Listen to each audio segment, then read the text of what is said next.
بابا فرید کی والدہ ماجدہ جنگل میں گم ہو گئیں۔ بسم اللہ الرحمن الرحیم۔ السلام علیکم ورحمۃ اللہ وبرکاتہ۔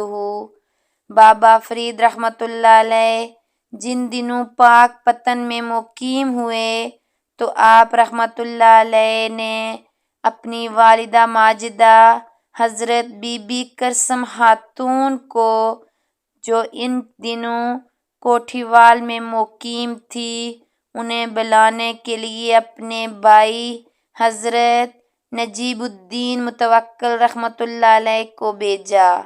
حضرت نجیب الدین متوکل رحمۃ اللہ علیہ کوٹھیوال پہنچے اور والدہ ماجدہ کو لے کر پاک پتن کی جانب روانہ ہوئے۔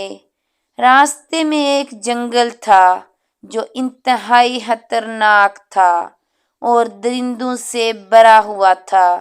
اس جنگل سے گزرتے ہوئے حضرت بی بی کرسم خاتون رضی اللہ تعالیٰ عنہا نے حضرت نجیب الدین متوکل رحمۃ اللہ علیہ سے کہا کہ مجھے پیاس لگی ہے۔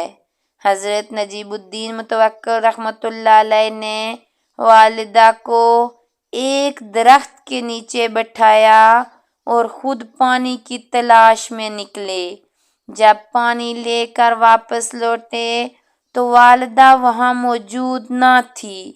حضرت نجیب الدین متوکل رحمۃ اللہ علیہ نے سارا جنگل چھان مارا مگر والدہ کا کچھ پتہ نہ چلا۔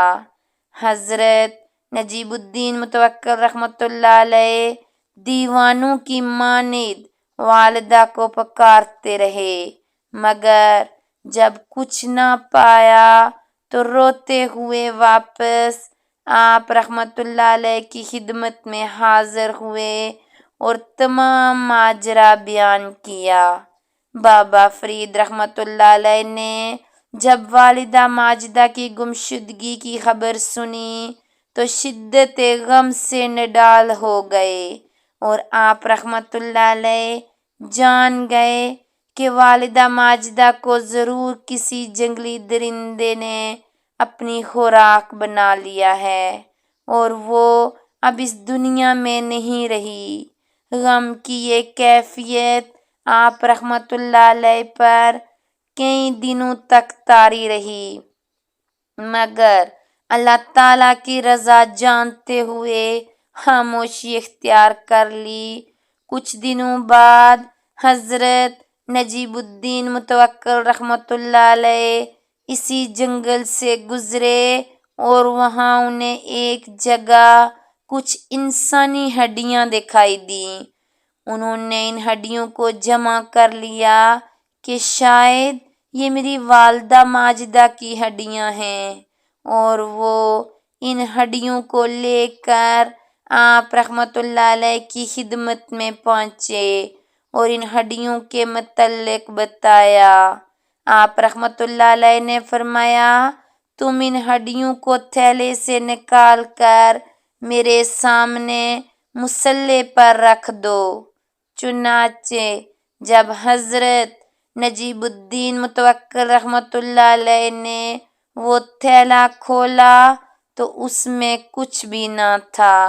آپ رحمۃ اللہ علیہ نے اس واقعے کو بھی اللہ کی رضا جانتے ہوئے صبر اختیار کر دیا۔ یہ ہیں وہ ولی جو اپنی ماں کی گمشدگی پر بھی صبر کرتے رہے اور اللہ تعالیٰ کی رضا حاصل کرتے رہے۔ اللہ تعالیٰ ہم سب کو بھی اسی طرح صبر کرنے کی توفیق نصیب فرمائے، آمین۔ اگر ویڈیو اچھی لگی ہو تو چینل کو سبسکرائب، لائک اور شیئر کریں۔ شکریہ۔